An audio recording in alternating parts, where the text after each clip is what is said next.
j'ai le plaisir aujourd'hui de vous parler de quelque chose qui nous arrive à tous, qui s'appelle les situations récurrentes de vie qui sont désagréables, des patterns de vie récurrents qu'on a. Et en fait, je suis pas une conférencière. Je suis quelqu'un qui anime des ateliers, mais je fais pas forcément de conférences. Je suis pas une bonne oratrice, comme on dit. Alors, je préfère aujourd'hui juste vous parler quelques minutes de qu'est-ce que c'est, et puis après de vous permettre peut-être de faire un ou deux exercices.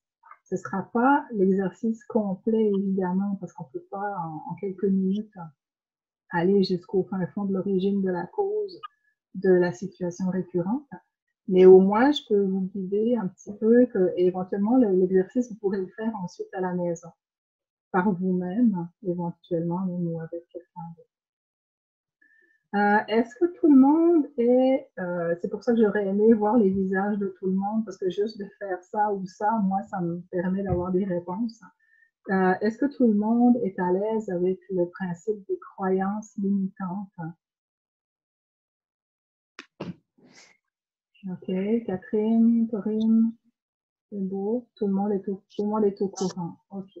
Ces croyances limitantes-là, elles peuvent provenir de plusieurs causes différentes. On s'entend qu'il peut y avoir eu dans l'enfance un moment donné où l'inconscient de l'enfant, l'esprit de l'enfant qu'on a été, vient à entendre deux mots différents, deux phrases différentes, et pour une raison qu'on ne connaît pas, va faire un lien entre les deux qui va permettre de croire que c'est comme ça que ça fonctionne dans la vie. Mais c'est juste une croyance. Oui. Est-ce que tu peux parler un peu plus fort parce qu'on me dit qu'ils n'entendent pas? D'accord. Ben, est-ce que vous m'entendez comme ça? Je peux pas faire mieux que ça. Je suis sur le micro, je parle vraiment sur le micro. Donc, je vous disais justement que dans l'enfance, il peut être arrivé quelque chose qui a fait qu'on a cru que même dans l'âge adulte, ça peut nous arriver encore. Et puis, après ça, on va reproduire, mais très inconsciemment et sans comprendre pourquoi on revit tout le temps la même scène. Il y a aussi le fait que c'est peut-être pas nous qui avons décidé de croire à ça. C'est peut-être une croyance qui nous vient de nos ancêtres. Donc, ça descend dans les générations. Les Amérindiens disent que ça peut aller jusqu'à 7 générations. Donc, à partir de là, si on arrive par différentes techniques à aller jusqu'à l'ancêtre originel qui a pris cette décision-là, qui a pris cette croyance-là, on peut déconnecter la croyance et puis du coup, nous, se libérer de cette croyance et donc des enjeux qui viennent récurrents. Et puis finalement, il y a aussi le fait qu'une fois qu'on vit quelque chose, c'est une zone de confort qu'on apprend, dans laquelle on a appris à vivre, dans laquelle on s'est trouvé quelque part un espace.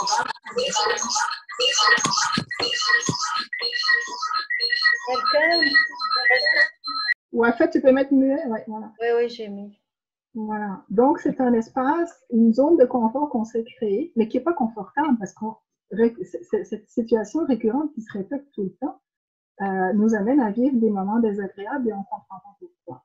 Sauf que cette zone de confort-là, à un moment donné, on peut décider d'en sortir. Je viens d'avoir un petit flash de quelque chose. Là. Ok, excusez-moi. Et donc, on peut décider de sortir de cette zone-là de plusieurs façons. Et aussi voir que cette zone de confort-là, on est dedans. Et tant qu'on n'a pas décidé d'en sortir, on va continuer à vivre cette situation récurrente. Alors, on ne va pas forcément travailler sur les croyances aujourd'hui parce que je pourrais vous amener par un travail chamanique ou de visualisation, de méditation, aller à l'origine de la croyance. Mais ce que j'ai envie de vous apporter aujourd'hui, c'est un petit exercice tout simple qui est, en France, vous appelez ça aller chercher les bénéfices secondaires. Au Québec, on appelle ça aller chercher les avantages d'une situation déplaisante qu'on revit et qu'on revit tout le temps.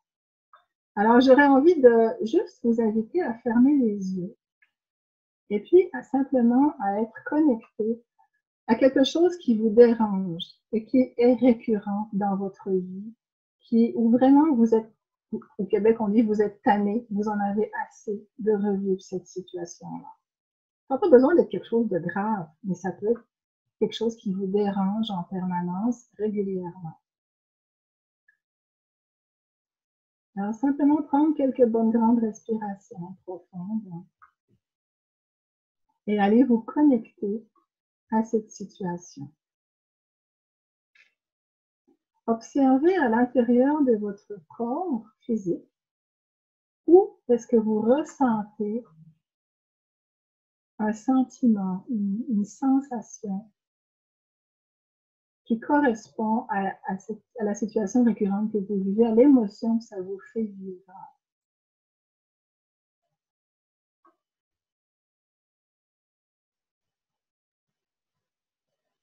Vous pouvez mettre des mots à l'intérieur de vous, poser des mots pour décrire cette sensation. Est-ce que c'est lourd? Est-ce que c'est léger? Est-ce que ça pique? C'est chaud? C'est froid? Quelle couleur ça a? Observez, sans aucun jugement et avec beaucoup de bienveillance.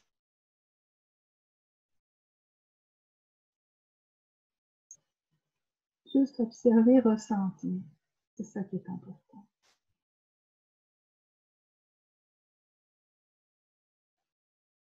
Et posez-vous la question, d'aussi loin que vous vous souvenez dans votre vie actuelle, quand est-ce que la première fois vous avez ressenti cette situation?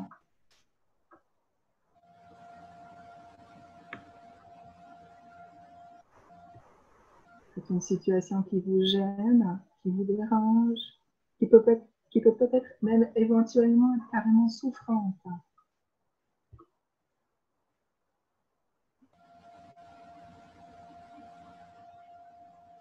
Observez juste les sensations que vous avez en rapport avec cette situation.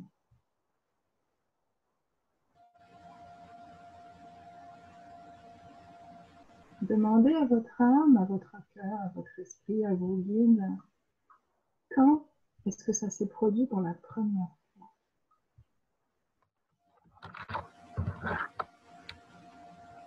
Peut-être que vous n'avez pas de réponse tout de suite, c'est pas grave.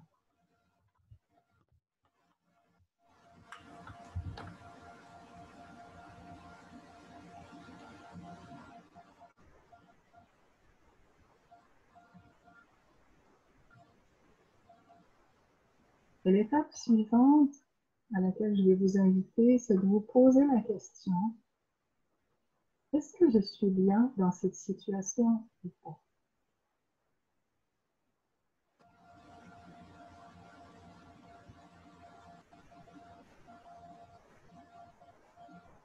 Si la réponse est non,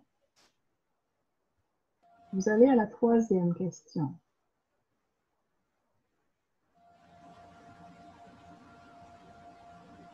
Est-ce que j'ai envie de sortir de cette situation ou pas? Et ça se peut que la réponse soit non, que spontanément, à l'intérieur de vous, la réponse qui monte, c'est non. Alors, vous en faites pas, ne vous jugez pas d'aucune façon. On est ici vraiment en bienveillance et en non-jugement complet.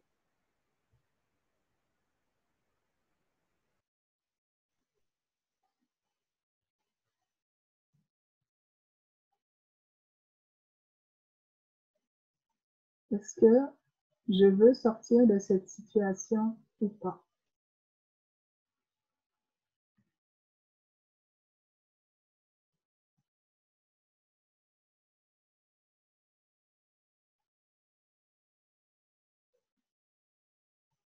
N'oubliez pas de respirer,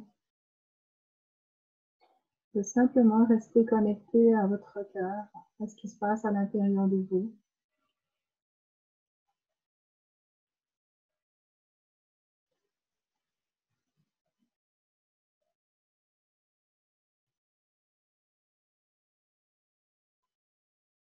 Alors, il y a une petite voix qui va sûrement dire oui, oui, oui, je veux en sortir.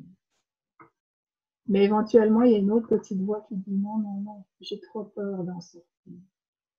Parce que je ne sais pas où je m'en vais. Je m'en vais dans l'inconnu. Je ne connais pas cet inconnu et il me fait peur.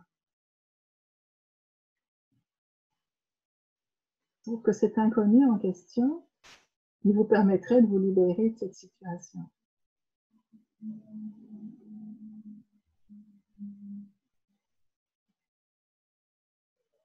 Et donc d'être plus heureux, d'être plus au calme, en paix avec vous-même et retrouver la joie de vivre.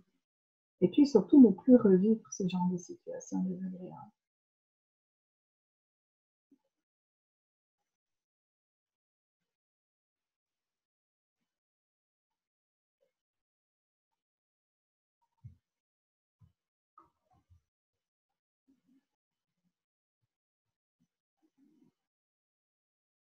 Donc, quelque part, chacun, tout le monde, on fait la même chose. On vit tous des situations récurrentes, désagréables, parfois difficiles, même parfois très souffrantes. Mais pourquoi on reste à tourner dans nos mélasses? Pourquoi on ne va pas de l'avant? Qu'est-ce qui nous empêche de faire le pas pour sortir de la spirale dans laquelle on tourne? Et c'est là où je vais vous inviter tranquillement à prendre une bonne grande respiration.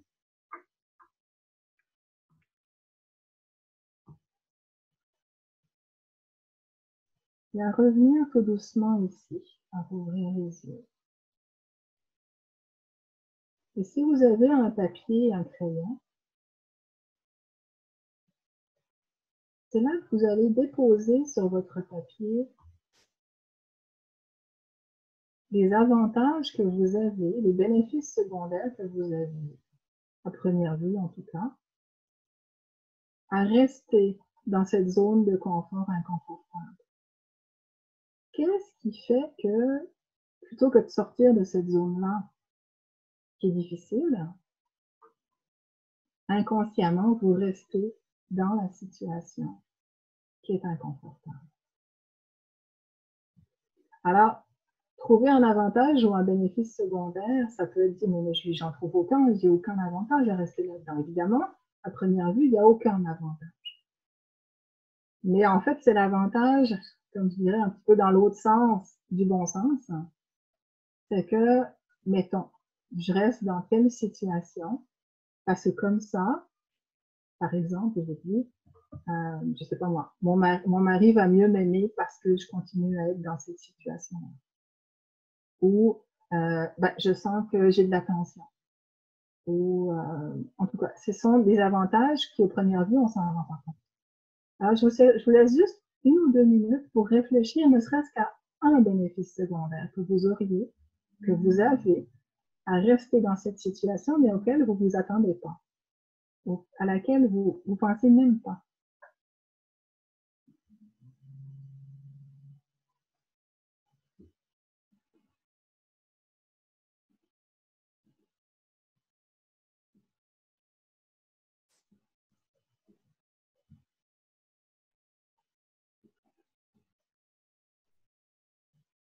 Et ça, je vous inviterai, après qu'on ait terminé notre petite rencontre, si ça vous tente, de continuer à chercher. Parce que la liste des avantages et des bénéfices secondaires, elle peut être très longue.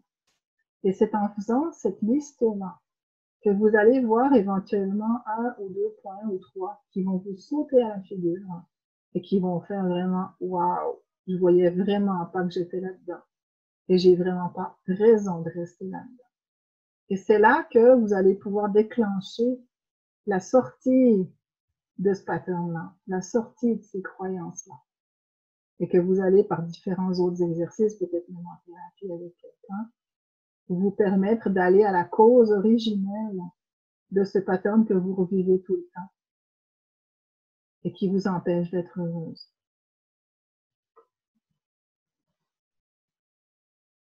Et si on reste dans une telle situation, c'est parce que quelque part, on a l'impression qu'on est en lien avec quelqu'un, que c'est quelqu'un ou c'est quelqu'un prenne soin de nous, nous donne de l'attention, qu'on est en lien avec eux parce qu'on se sent aimé de ces personnes-là.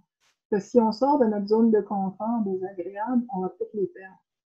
Et c'est ça, c'est un des gros morceaux de cette situation, de sortir de ces situations récurrentes.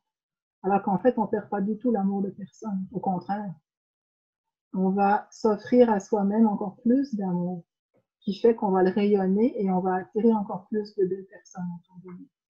Et que les personnes qui nous aiment déjà, avec qui on est déjà en lien, qui prennent déjà soin de nous, vont être encore présentes. Sauf que là, elles vont l'être un petit peu différemment parce que on aura pris sur soi, on aura pris sa responsabilité d'être heureux. Et donc, ce sera encore plus agréable de partager avec les gens qui nous aiment parce que de notre côté aussi, on va pouvoir rayonner du bonheur. Coucou, moi c'est Samia, c'est moi qui parle. Déjà, je voulais vous remercier, c'était vraiment très agréable. Et la question de savoir effectivement quel était l'intérêt à rester dans cette situation, j'ai trouvé ça très pertinent et ça m'a ramené à mon enfance. Donc, j'ai trouvé ça très, très agréable et très désagréable. Puisque finalement, effectivement, je suis arrivée à un moment de ma vie quand j'étais petite et il y a deux choses qui se sont produites en fait. Je suis tombée dans une situation et ça m'a ouvert sur deux choses récurrentes en fait que je revis sans cesse. Pas une et deux. Et je trouvais ça génial. Voilà. Donc, merci pour toutes ces questions. Merci, Dominique. Ça fait plaisir. Merci, Wafa. Vous savez, une chose qui me vient, c'est que faire la thérapie, aller chercher à l'intérieur de soi, c'est pas forcément compliqué. C'est même très simple et c'est pas forcément souffrant. Ça peut même être très agréable, tout en douceur. Et c'est ça que pour moi est très important à travers tout ce que je fais comme atelier, c'est que ce soit toujours dans la douceur. Il n'y a pas besoin de souffrir pour aller chercher des réponses. Vraiment, plus on n'est plus à cette époque-là, il y a 30, 40 ans, c'est ça qu'on faisait. On tapait dans les coussins, on criait, on faisait plein de choses. Aujourd'hui, c'est plus ça. Et on peut vraiment avoir des réponses de façon très simple, très facile, très fluide. Donc, j'ai juste envie de vous dire, écoutez-vous simplement, comme Samia qui vient de découvrir deux choses. Hein.